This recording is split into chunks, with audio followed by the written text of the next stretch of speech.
Very good evening అండి. వాసుదేవ్ రెడ్డి గారు, ఈ బనకచెర్ల ప్రాజెక్టు గురించి ఇప్పుడు బీఆర్ఎస్, కాంగ్రెస్, బీజేపీ మీద దాడి చేస్తూ ఉన్నాయి.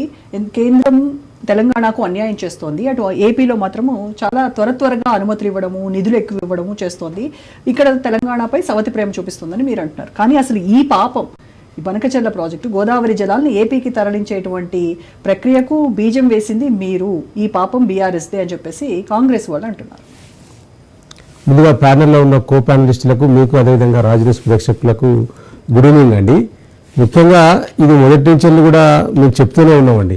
ఎందుకంటే తెలంగాణ ప్రాంతం పైన ప్రేమ అనేది ఒకటి రేవంత్ రెడ్డి గారికి, రెండవది నాడు తెలంగాణ ఉద్యమంలో పాల్గొన్న దాఖలు కూడా ముఖ్యమంత్రి రేవంత్ రెడ్డి గారికి లేదు. కాబట్టి మనం ఆ రోజు పీపీటీ సెక్రటరియట్లో ప్రదర్శించినప్పుడు ఆయన మాట్లాడిన విధానం మనం చూసినాం కదా, మళ్ళీ చర్చించుకోవడం అనవసరం.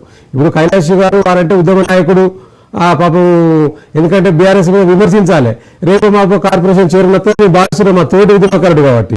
సో వీరికి తెలుసు తెలంగాణ ఉద్యమం గురించి, తెలంగాణ ప్రాంతంలో ఏమున్నాయని కైలాష్ లాంటి వారికి తెలుసు. అదేవిధంగా తెలంగాణ ప్రాంత ఉద్యమంలో భాగస్వామ్యం ప్రతి ఒక్కరికి కూడా ఐడియా ఉంది. కానీ ఈ రాష్ట్ర ముఖ్యమంత్రి గారికి తెలంగాణ ప్రాంతం ఎక్కడి వరకు ఉన్నది, ఏ బేసీని ఎక్కడ దేంట్లో వస్తుంది అనే విషయం కూడా అవగాహన లేని రాష్ట్ర ముఖ్యమంత్రి వారు కూడా ఇరిగేషన్ గురించి మాట్లాడుతూ ఉంటే నిజంగా డెఫినెట్గా కూడా బాగా అనిపిస్తుందండి. ఇలా తెలంగాణ ఉద్యమంలో పాల్గొన్న మాలాంటి వాళ్ళందరూ కూడా, ముఖ్యంగా నాడు తెలంగాణ ఉద్యమ సాధకుడు కేసీఆర్ గారు లాంటికి, హరీష్ రావు గారు లాంటికి అన్నాడు పెద్దన పాత్ర పోషించింది ఎవరండి? ఆ కైలాష్ గారికి తెలియదా? ఇవాళ వారు విమర్శిస్తూ ఉన్నారు. కాబట్టి ఇవాళ తెలంగాణ రాష్ట్రం తీసుకొచ్చిందే నీళ్లు, నిధులు, నియామకాల కోసం అండి. ఆ నీళ్ల కోసం అనేక పోరాటాలు చేసినామండి. దీని కోసం పదయాత్ర చేసినారు కేసీఆర్ గారు. నాగార్జున సారా ఎడమకాలం నుంచి నీళ్ళు ఇచ్చే సందర్భంలో ఆనాడు ఉమ్మడి ఆంధ్రప్రదేశ్ లో కుడి నుంచి ఇచ్చడానికి దాని ఎక్స్పెండిచర్, దాని మౌలిక సదుపాయాలన్నీ కూడా ఆయన ప్రభుత్వం భరిస్తే, ఈ నాగార్జున సాగర్ లో ఉన్న ఎడమకాలం నుంచి ఇచ్చే వాటికి రైతులు భరించారండి దాని ఎక్స్పెండిచర్స్ అంతా కూడా. దాని గురించి పదయాత్ర చేసినారు కేసీఆర్ గారు. ఇట్లాంటి వాటికి వాళ్ళు పాదయాత్ర చేసిన తర్వాత ప్రభుత్వం దిగివచ్చి, ఆనాడు ఉమ్మడి ఆంధ్రప్రదేశ్ ప్రభుత్వం దిగివచ్చి దాన్ని కూడా ఎక్స్పెండిచర్, దాని మౌలిక సదుపాయాలన్నీ కూడా ఏర్పాటు ఆనాడు ప్రభుత్వం చేసింది. అంటే ఈ దిశలో మరి పనిచేసిన ముఖ్యమంత్రి గారు వారిని మీరు తప్పుపడతా ఉన్నారు కదా. ఒక తెలంగాణ సాధకుడు అహర్నిశలు శ్రమించి మొత్తం వారి మెదడును రంగరించి ఈ రాష్ట్రానికి ఏ విధంగా నీళ్ళు తీసుకురావాలని ఆలోచన చేస్తుంటే, ఇవాళ కాంగ్రెస్ నాయకులు పదవుల కోసం ఆనాడు పదవులు మూసిండ్రు.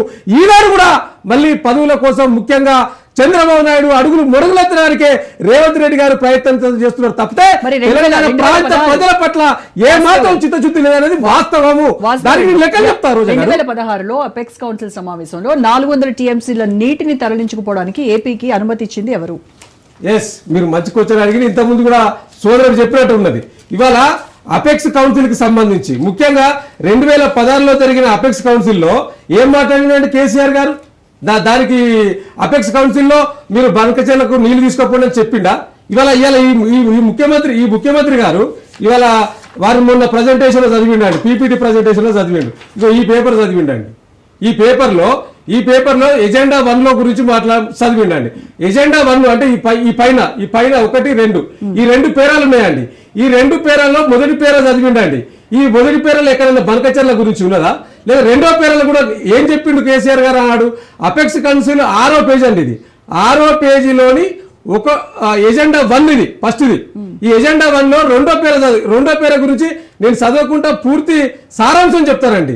దీంట్లో ఏంది, 2 రాష్ట్రాల్లో వినియోగం 1000 టీఎంసీలు మించకుండా ఉన్నది. ఏటా 3000 పైగా టీఎంసీలు వృధా అవుతా ఉన్నాయి, సముద్రంలో కలుస్తా ఉన్నాయి. ఈ నీటిని 2 రాష్ట్రాలు ఎలా ఉపయోగించుకోవాలనే అంశంపై కూర్చొని మాట్లాడుకోవాలి, 2 రాష్ట్రాలకు లాభం చేకూర్చేలా ప్రణాళికలు రూపొందించాలని చెప్పిండు. కానీ మీరు 3000 టీఎంసీలకు లేకపోతే అక్కడున్న నీటి కోసం అపెక్స్ లో ఒప్పుకొని వచ్చిందని చెప్పి మీరు ఏదైతే చెప్తా ఉన్నదో శుద్ధ అబద్ధం అండి ఇది.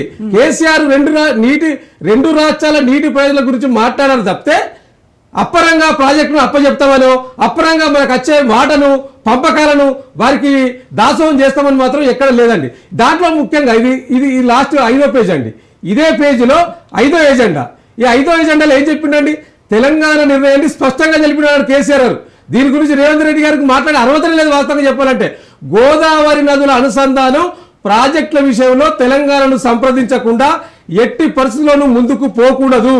ఒకవేళ వెళ్తే అందుకు తెలంగాణ అంగీకరించదు అని కేసీఆర్ గారు స్పష్టంగా ఎజెండా 5లో ఇది ఎజెండా 5లో స్పష్టంగా చెప్పిండ్రు. ఇది కావాలంటే నేను కైలాష్ గారికి పంపిస్తా, అదేవిధంగా బీజేపీ ప్రతినిధి చారి గారికి పంపిస్తా, ఇంకెవరికైనా కావాలంటే కూడా దీన్ని వాట్సాప్ చేస్తాను. ఇది ఈ సోషల్ మీడియాలో కూడా సర్క్యులేట్ అవుతా ఉన్నది కాపీ. సో ఇది ఇట్లా ఉంటే దీన్ని పక్కన పెట్టి వారికి అనుకూలమైన పేపర్లు ముందర పెట్టి కేసీఆర్ గారు ఒప్పుకున్నారు ఆనాడే, కైలాష్ గారు ఏం చెప్తారు, ఆనాడు మీరు రాయలసీమకు వేయండ్రు, ఇంకేమో చేసిర్రు, ఆనాడు ఒప్పుకొని వచ్చిందని మాట్లాడుతూ ఉన్నారు. ఏం ఒప్పుకున్నారండి ఆనాడు మాట్లాడింది ఏంటండి? కేసీఆర్ గారు ఎవరు తప్పు మాట్లాడిండా?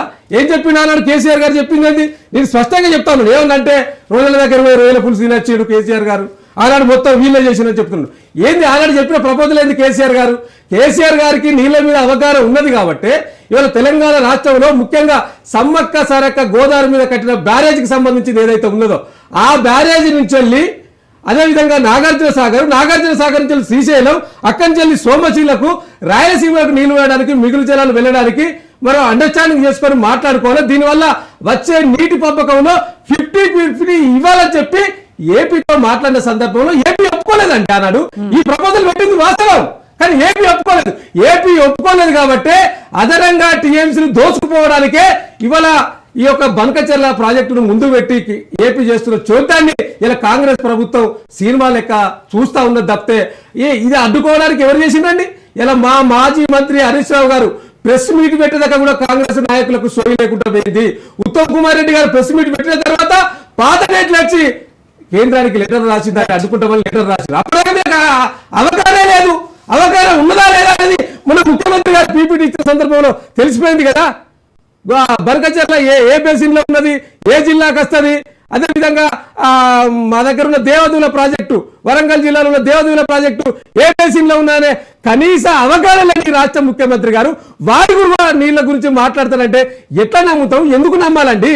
డెఫినెట్ గా మీరు ఏం చెప్పిండ్రు? ఢిల్లీకి వేయండ్రు, మంత్రిని కలిసిరు, కేంద్ర మంత్రి జలశక్తి మంత్రి కలిసి మీరు ఏం చెప్పారు? అపెక్స్ కౌన్సిల్ సమావేశం పెట్టిస్తారు కావచ్చు, ఆ అపెక్స్ కౌన్సిల్ లో ఈ అంశాలను చర్చిస్తారు కావచ్చు.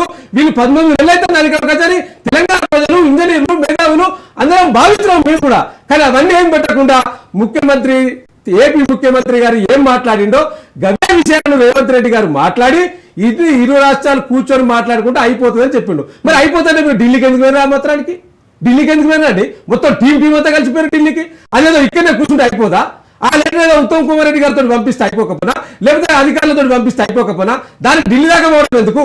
కాబట్టి నీళ్ల విషయంలో అన్యాయం చేస్తున్నది, జరుగుతుంటే చోట్ల చూస్తున్నది కాంగ్రెస్ ప్రభుత్వం. ఇవన్నీ కూడా జరుగుతుంటే కూడా పట్టింపు లేకుండా ఉన్నది తెలంగాణలోని బీజేపీ నాయకులు. ముఖ్యంగా ఈ రాష్ట్రం నుంచి ప్రాతినిధ్యం వహిస్తున్న ఇద్దరు కాంగ్రెస్ మంత్రులు, ఇద్దరు కేంద్ర మంత్రులు, బీజేపీ మంత్రులు ఉన్నారు. వారు దీని మీద ఒక్క మాట మాట్లాడలేదండి.